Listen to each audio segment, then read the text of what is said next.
আসসালামু আলাইকুম।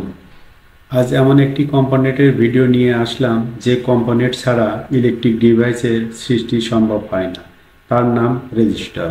রেজিস্টারের বিভিন্ন বিষয় নিয়ে আজকে আমরা আলোচনা করব। রেজিস্টার কি, রেজিস্টারের কাজ কি, রেজিস্টার কত প্রকার ও কি কি। রেজিস্টারকে ইংরেজি বড় হাতের আর দ্বারা প্রকাশ করা হয়, এর একক ওহমস। কালার কোড এবং মাল্টিমিটারের মাধ্যমে রেজিস্টারের মান বের করা যায়।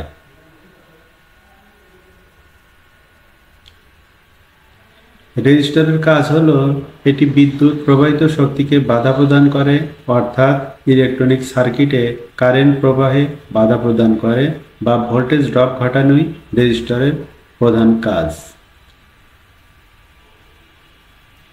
এক কথায় বিদ্যুতের গতিরোধ করাই রেজিস্টারের কাজ।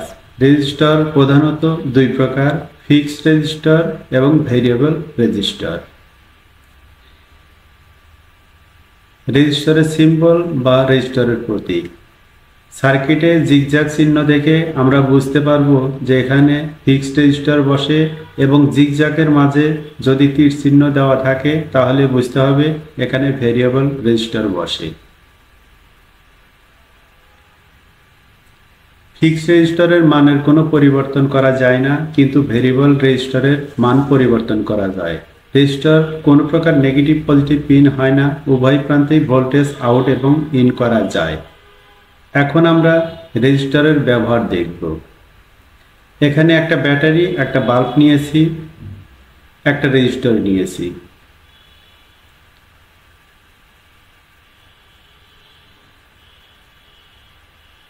টেনকে একটা ভেরিয়েবল রেজিস্টার নিয়েছি।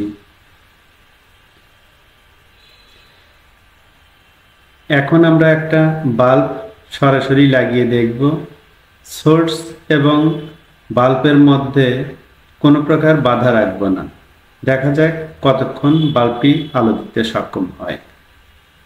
খুব সুন্দর আলো হচ্ছে, দেখেন নষ্ট হয়ে গেছে।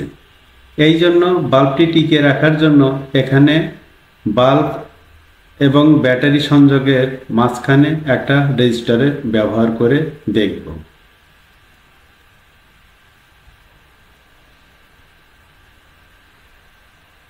দেখেন ব্যাটারির প্রায় 4 ভোল্ট এবং বাল্বের ইনপুটে এসে 2 ভোল্টের একটু বেশি ভোল্ট দিচ্ছে।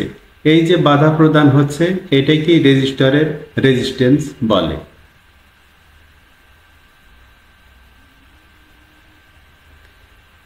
আমরা এখন ভেরিয়েবল রেজিস্টারের ব্যবহার দেখব। রেজিস্ট্যান্স লাগানো হয়ে গেছে এবং ভেরিয়েবলটি ঘুরিয়ে আউটপুট কম বেশি করে দেখা যাবে যে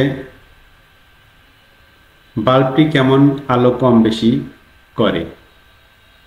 রেজিস্ট্যান্স যত বেশি হবে তত ভোল্টেজের আউটপুট কম হবে এবং বাল্বের আলো কমে যাবে। আর রেজিস্ট্যান্স যত কম হবে আউটপুটে ভোল্টেজের মাত্রা বেড়ে যাবে এবং আলো বেশি হবে। এই থেকে আমরা রেজিস্টারের ব্যবহার বুঝতে পারলাম। আমার এই ভিডিওটি সম্পূর্ণ দেখার জন্য অসংখ্য ধন্যবাদ। ভিডিওটি আপনারা লাইক করবেন, কমেন্ট করবেন এবং শেয়ার করে অন্যকে দেখার জন্য সুযোগ করে দিবেন। দেখা হবে নতুন কোনো ভিডিও নিয়ে। আল্লাহ হাফেজ।